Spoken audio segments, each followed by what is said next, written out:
बिस्मिल्लाहिर्रहमानिर्रहीम, अस्सलाम वालेकुम। आज हम डिस्कस करते हैं टाइप्स ऑफ एरर्स की इन हाइपोथेसिस टेस्टिंग। हाइपोथेसिस टेस्टिंग में दो टाइप्स के एरर होते हैं, टाइप 1 एरर और टाइप 2 एरर। बहुत ज़्यादा फेमस बार बार यूज होने वाले आइटम्स हैं। तो type 1 error defined as the probability of rejecting the null hypothesis when it is actually true. तो एक ट्रू नल हाइपोथेसिस को हम रिजेक्ट कर देते हैं just because of sample evidences. तो इसके चांसेस को, इस प्रोबेबिलिटी को हम कहते हैं type 1 error. So this is denoted by the Greek letter alpha. इसको अल्फा से डिनोट करते हैं। लेवल ऑफ सिग्निफिकेंस भी कहते हैं इसको। आप अपने हाइपोथेसिस टेस्टिंग के सेकंड स्टेप में जो लेवल ऑफ सिग्निफिकेंस डिफाइन करते हैं वो असल में टाइप 1 एरर को डिफाइन कर रहे होते हैं कि कितने % चांसेस हैं कि आप नल हाइपोथेसिस को रिजेक्ट कर देंगे when it is actually true. ठीक है, तो इसकी हम एक एग्जांपल ले लेते हैं कि नल हाइपोथेसिस असल में तो एक्सेप्ट होना था लेकिन वो रिजेक्ट हो गया based on the sample evidences.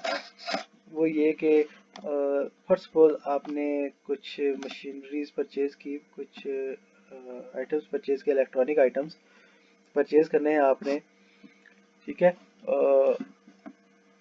First suppose 5000 electronic items उनके पास हैं।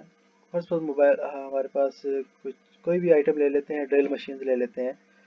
तो 5000 ड्रिल मशीन हैं, वो आपने लेनी है। आपको स्टैंडर्ड बताया गया है कि कम से कम जो है वो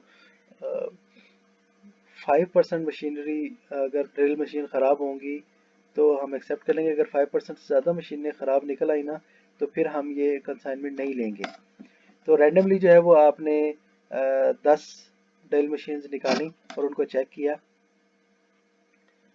ठीक है, और चेक करने के बाद पता चला कि उसमें से 3 जो ड्रिल मशीन्स हैं वो ख़राब हैं और बाकी 7 जो है वो ठीक हैं।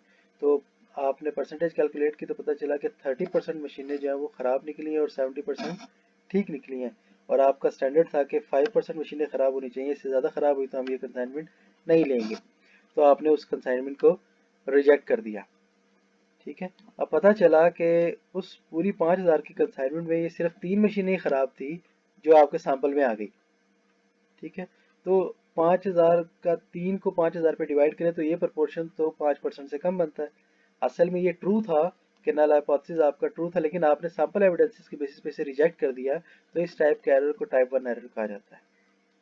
ठीक है, तो टाइप 2 एरर जो है वो defined as the probability of accepting the null hypothesis when it is actually false. तो एक फॉल्स नल हाइपोथेसिस को एक्सेप्ट कर लेना टाइप 2 एरर कहलाता है। इसे हम ग्रीक लेटर बीटा से डिनोट करते हैं। तो इसको हम एक एग्जांपल से सॉल्व कर लेते हैं। क्या हुआ कि हमने यही ड्रिल मशीन वाले को दोबारा एग्जांपल ले लेते हैं। हुआ ये कि नेक्स्ट टाइम दोबारा से कंसाइनमेंट आई 5000 ड्रिल मशीन्स की। तो आपको बताया गया कि मैक्सिमम 5% एरर जो है वो हम एक्सेप्ट करेंगे। इससे ज़्यादा 5% से ज़्यादा अगर मशीनें ख़राब हुई तो हम एक्सेप्ट नहीं करेंगे। इस बार आपने 100 मशीनें निकाली उसमें से और उनको चेक किया और पता चला कि 3 मशीनें ख़राब हैं और बाकी ठीक हैं। तो परसेंटेज कैलकुलेट की तो पता चला कि 3% मशीन ख़राब निकली और 97% ठीक निकली हैं। तो यू आर क्वाइट हैप्पी और आपने उस कंसाइनमेंट को एक्सेप्ट कर लिया। तो एक्सेप्ट करने के बाद आपने आपने जब बाकी मशीनें चेक की तो पता चला कि उस पूरी कंसाइनमेंट में ये 97 मशीन ही ठीक थी और बाकी सारी मशीनें ख़राब थी। तो क्या हुआ कि आपका फॉल्स रेट इंक्रीज कर गया, डिफेक्शन रेट।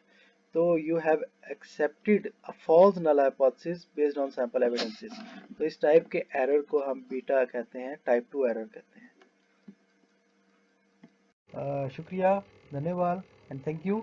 इससे रेलेवेंट कोई भी इशू, कोई भी प्रॉब्लम है तो आप इस वीडियो के कमेंट सेक्शन में कमेंट कर सकते हैं। आपको टाइमली रिस्पॉन्ड किया जाएगा। Thank you again.